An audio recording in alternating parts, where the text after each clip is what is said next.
जय श्री गणेश। तिल चौथ की कहानी। गणेश चौथ का व्रत सकट चौथ। गणेश चौथ का व्रत सकट चौथ की कहानी। एक शहर में देवरानी जेठानी रहती थी। देवरानी गरीब थी और जेठानी अमीर थी।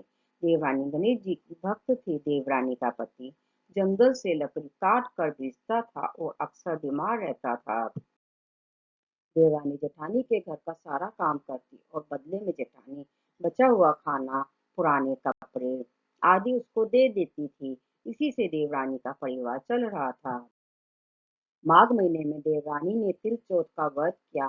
5 रुपए का तिल व गुड़ लाकर तिल कुटा अब बनाया। पूजा करके तिल चौथ की कथा, तिल चौथ की कहानी सुनी और तिल कुटा छीके में रख दिया। वो सोचा कि चांद उगने पर पहले तिलकुटा और उसके बाद ही कुछ खाएगी। कथा सुनकर वह जेठानी के यहाँ काम करने चली गई। खाना बनाकर जेठानी के बच्चों को खाना खाने को कहा तो बच्चे बोले, माँ ने व्रत किया है और माँ भूखी है। जब माँ खाना खाएगी तभी हम भी खाएंगे। जेठ जी को खाना खाने को कहा तो जेठ जी बोले, मैं अकेला नहीं खाऊंगा, जब चांद निकलेगा सब खाएंगे तभी खाऊंगा। देवरानी ने कहा, मुझे घर जाना है इसलिए मुझे खाना दे दो। जेठानी ने उसे कहा, आज तो किसी ने भी अभी तक खाना नहीं खाया, तुम्हें कैसे दे दूं? तुम सवेरे ही बचा हुआ खाना ले जाना। देवरानी उदास मन से घर चली गई आई।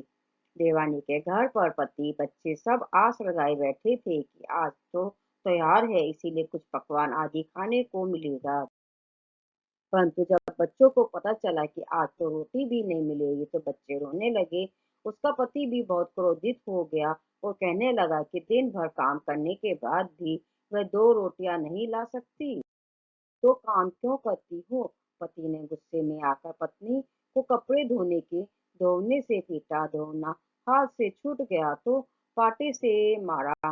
वह बेचारी गणेश जी को याद करती हुई रोते रोते पानी पीकर सो गई। उस दिन गणेश जी देवरानी के सपने में आए और कहने लगे, तुमने मारी पाटे मारी सो रही है या जाग रही है? वह बोली, कुछ सो रहे हैं कुछ जाग रही।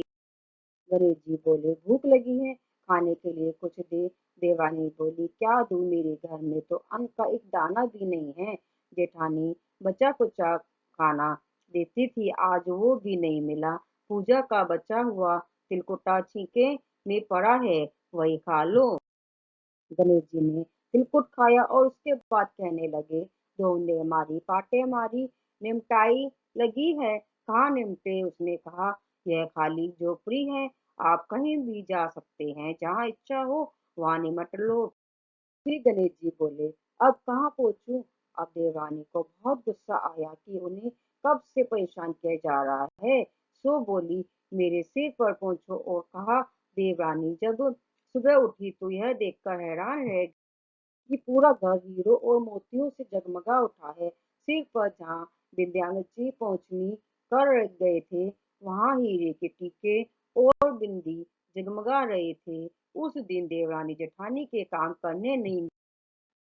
जेठानी ने कुछ देर तो राह देखी, फिर बच्चों को देवरानी को बुलाने भेज दिया।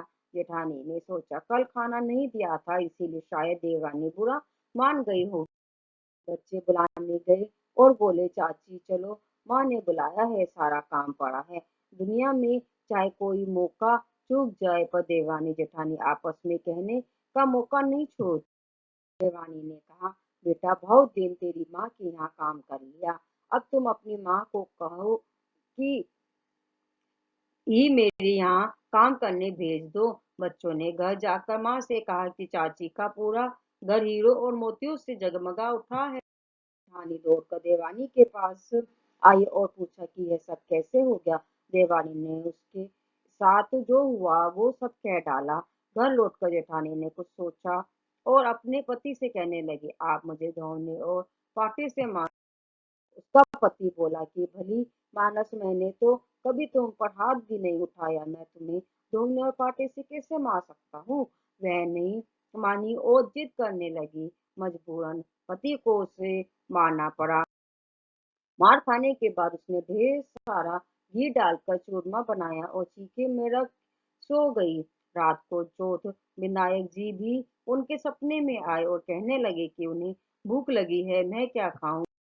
रानी ने कहा, हे भगवान गणेश, आपने मेरी देवरानी के घर पर एक चुटकी सूखा तिलकुट खाया था।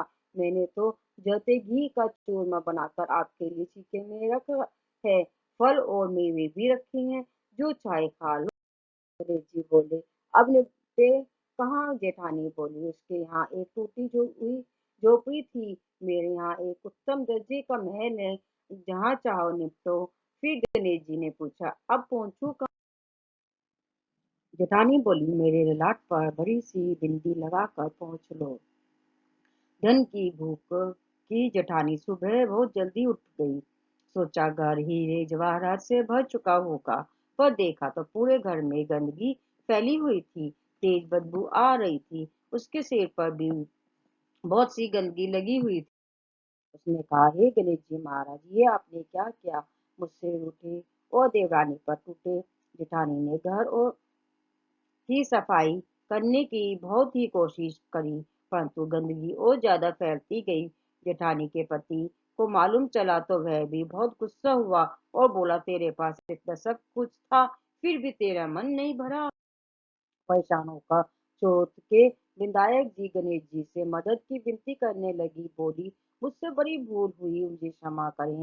विधायक जी ने कहा, देवरानी से जलन के कारण तूने जो किया था, यह उसी का फल है। अब तू अपने धन में से आधा उसे देगी, तभी यह सब साफ होगा।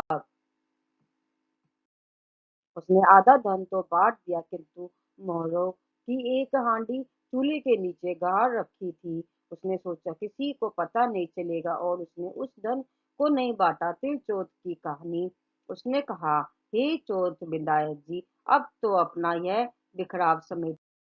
वे बोले, पहले चूल्हे के नीचे गाड़ी हुई मोरों की हांडी और ताक में रखी हुई सुई की भी पाती कर। इस प्रकार विनायक जी ने सुई जैसी छोटी चीज का भी बंटवारा करवा कर अपनी माया समेट। हे गणेश जी महाराज, जैसे आपने देवरानी पर कृपा करी, वैसे सब पर करना। कहानी कहने वाले, सुनने वाले व हुंकारा भरने वाले सब पर कृपा करना, किंतु जेठानी को जैसी सजा दी वैसी किसी को मत देना। बोलो गणेश जी महाराज जी की जय। चौथ माता की जय। जय श्री गणेश।